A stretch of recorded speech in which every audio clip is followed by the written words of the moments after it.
Assalamualaikum warahmatullahi wabarakatuh. Good afternoon, everybody. We are from Group 9. We would like to do a presentation about verb from Unit 8, Part 2. But before going to the material, let me introduce the speaker in our group. The first, me, Ananda Utari as a moderator. The second, Baik Junafa Dizavarhana as the first speaker. The third, Denishta Hadisti as the second speaker. Fourth, Anika Putri Permatasari as the third speaker. 5. Anissa Faiza as the fifth speaker.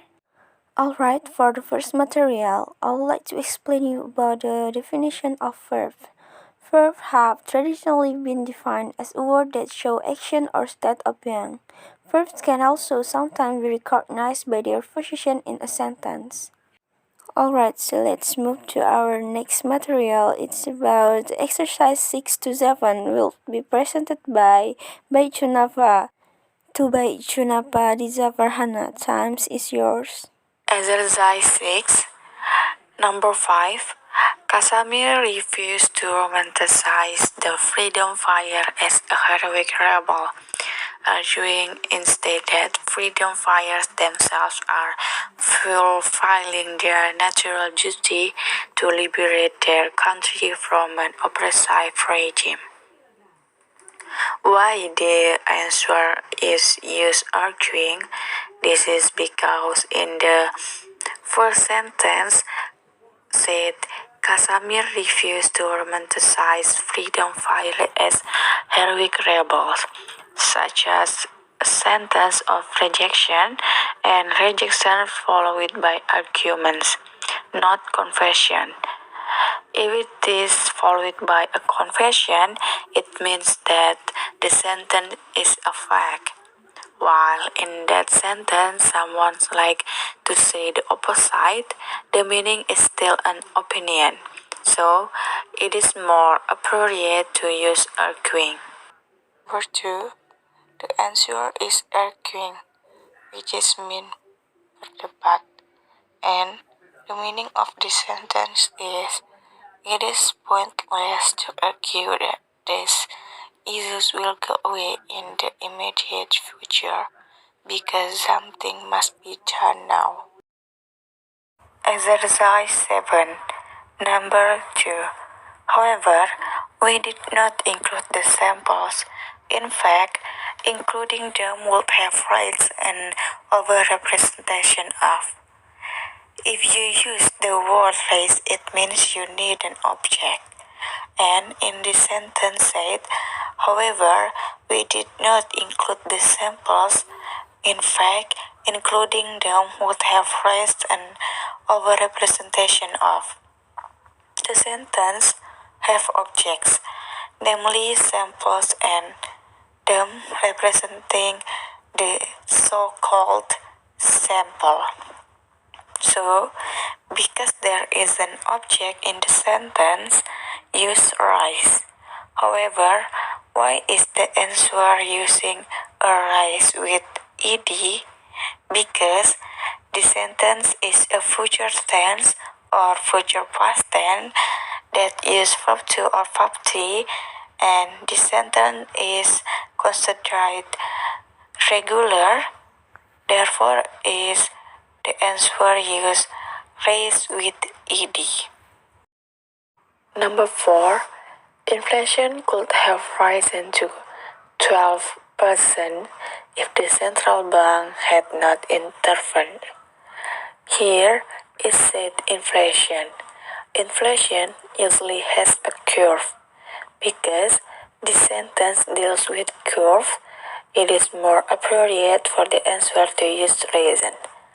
Reason means to raise upwards, and here it is called could have, so the possibility of the curve will upward, so the answer is reason. Alright, thank you for the explanation from Dizavarhana. So let's continue our topic to the next material. It's about exercise 8 to 9. It will be presented by Denisha Hadisti. To Denisha Hadisti, time is yours. Hello guys, my name is Denisha Hadisti. It is my turn to answer exercise 8 and 9. Exercise 8. Ascertain, check, control, verify. Ascertain. It means to make certain of something. Check. It means to make certain that something is correct, safe, or suitable by examining it. Control. It means to limit or rule something or someone's actions or behavior. Verify. It means to prove that something exists or is true, or to make certain that something is correct. In exercise 8, I choose number 1, 5, and 10. Number 1. These fertilizers are designed to blah blah blah the growth of grass with. The answer is control. It means mengontrol. The meaning of this sentence in bahasa is pupuk ini dirancang untuk mengontrol pertumbuhan rumput liar. Number 5. We thus needed to blah blah blah whether it was indeed Ca++ that was responsible for this effect. The answer is ascertain. It means memastikan. The meaning of this sentence in bahasa is, oleh karena itu, kami perlu memastikan apakah memang Ca++ yang bertanggung jawab atas efek ini. Okay, next to the exercise 9. Assist, take part, participate. Assist, it means to help someone to do something. Take part, it means to be involved in an activity or even with other people. Participate, it means to take part in or become involved in an activity. In exercise 9, I choose number 1, 2, and 3. Number 1. I will be blah blah blah in the conference. The answer is participating. It means berpartisipasi. The meaning of this sentence in bahasa is, saya akan berpartisipasi dalam konferensi.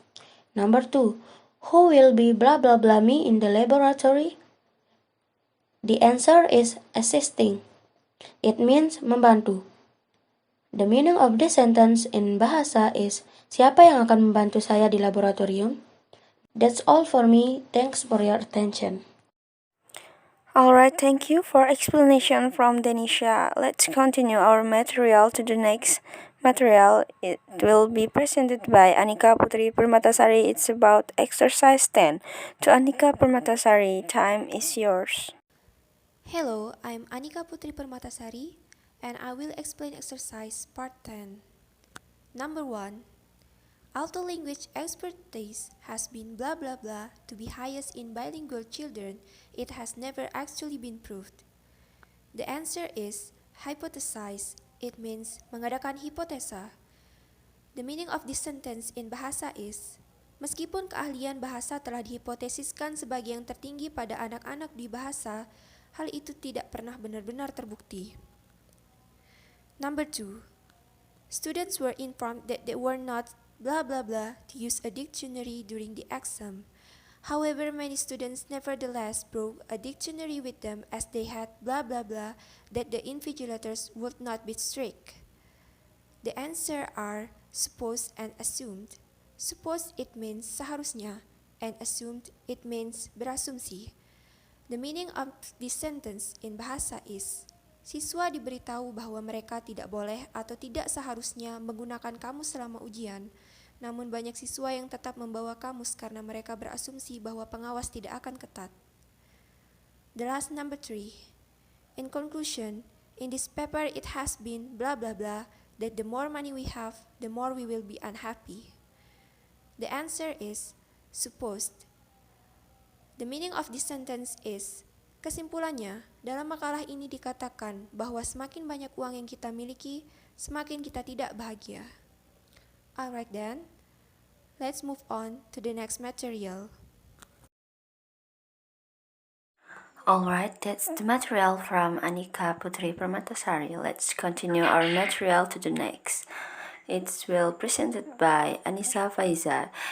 She will give you some example of verb with the explanation. To Anissa Faiza, time is yours. Okay, I'm going to give you some example of the verb with the explanation and the sentences. For the first one is argue, which means to speak angrily to somebody because you disagree with him. For example, my brothers are always arguing. Number 2, claim, which means to say that something is true although it hasn't been proved and other people may not believe it. For example, she claimed to hate all art. Number 3, pretend, which means to behave in a particular way in order to make other people believe something that is not true. For example, she pretended that she was his niece. Number 4, arise, which means especially of a problem or a difficult situation to happen or to start to exist. For example, serious problem can arise if the heart stops pumping effectively. Number 5, rise, which means to come or go upwards to reach a higher level or position. For the example, smoke was rising from the chimney. Alright, thank you for the explanation from Anissa Faiza. So, that's all about the material that we can present today. I hope this material will be useful for our life. Thank you for your attention. I'm sorry for my mistake. Assalamualaikum warahmatullahi wabarakatuh.